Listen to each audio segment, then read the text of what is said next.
commercials, except for number one. Ugh. And it's the lady with the hole in her neck in the voice box. Debbie.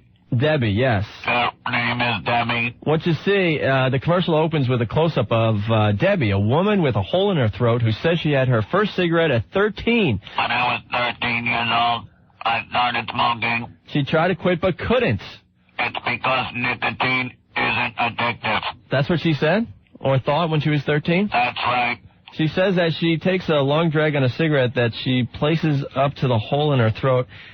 How can they say nicotine isn't addictive? Buy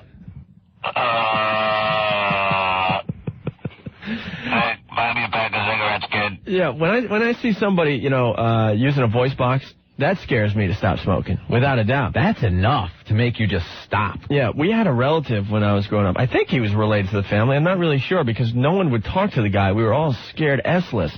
The guy would come over for Christmas when we got all the relatives together, and he had the voice box, he had the hole in the neck, and he continued smoking the cigarettes through the hole in his neck. Oh. And he was exiled to another room because he would scare the kids. Come here, give Uncle Mike a kiss. No. Come here and give Uncle Mike a kiss. Yeah, what hole you want me to kiss?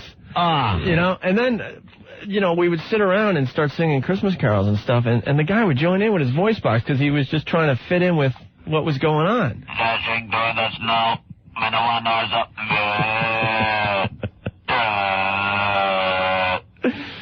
Oh, that's horrible. It is horrible. That should make you stop right there. I think so, but I don't know.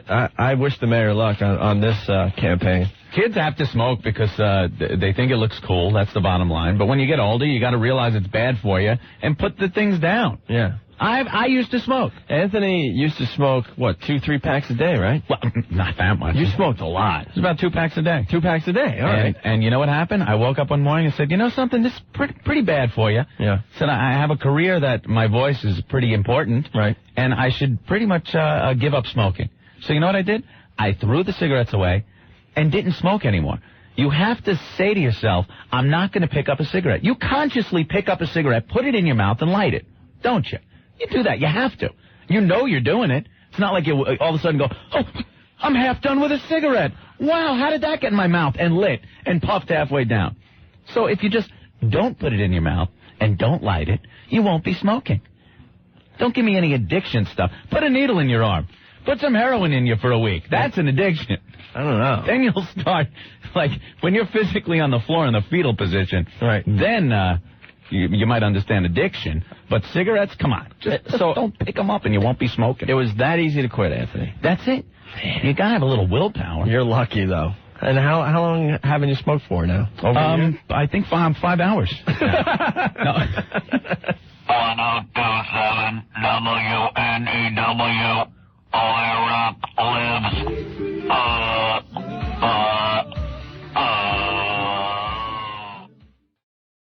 Opie and Anthony, we got a bunch of people on hold complaining about you and your voice box, Anthony. I don't understand it. We're just talking about a story in the paper today. Rudy Giuliani. Right. Trying to crack down on people selling tobacco products to kids around the city. And a couple of little stories about commercials that are very effective at keeping kids from smoking. Yes. One of them is Debbie, commercial featuring Debbie, who had her voice box taken out, now has a hole in her throat, and still smokes through the hole in her throat. Yes. And she's talking to the kids like, I used to think cigarettes weren't addictive. Now I know better.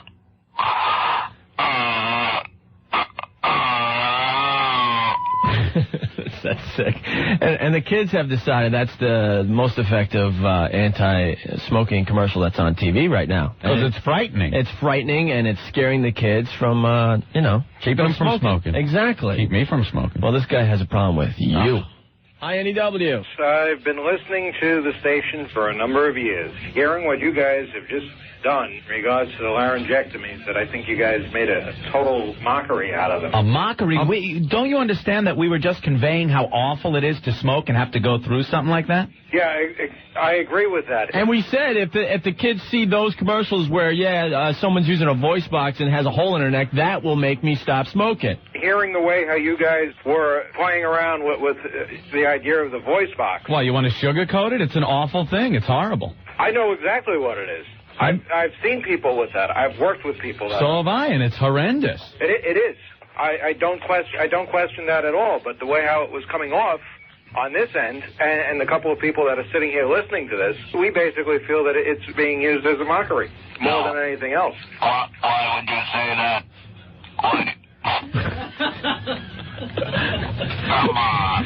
You had to do that, huh? That was not a mockery. Well, the guy wasn't going to agree with us anyway, right? I don't think so. Hey, we got new technology for our show, by the way.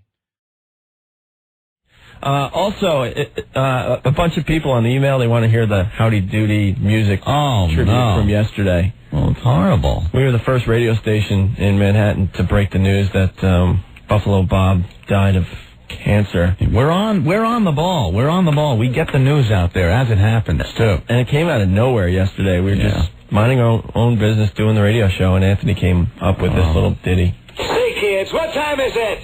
It's time to die. That's right, Buffalo Bob Smith, who delighted the baby boom generation in the early years of television, died of cancer. Cancer? He was 80 years old. Another kid show hero dying of cancer? Wait. Oh.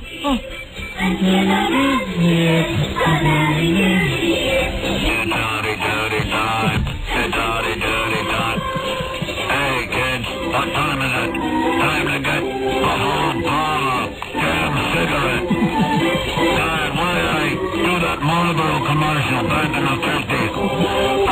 I smoked Howdy Doody's leg. I was so hard up for a cigarette. Howdy Doody time. Howdy Doody time.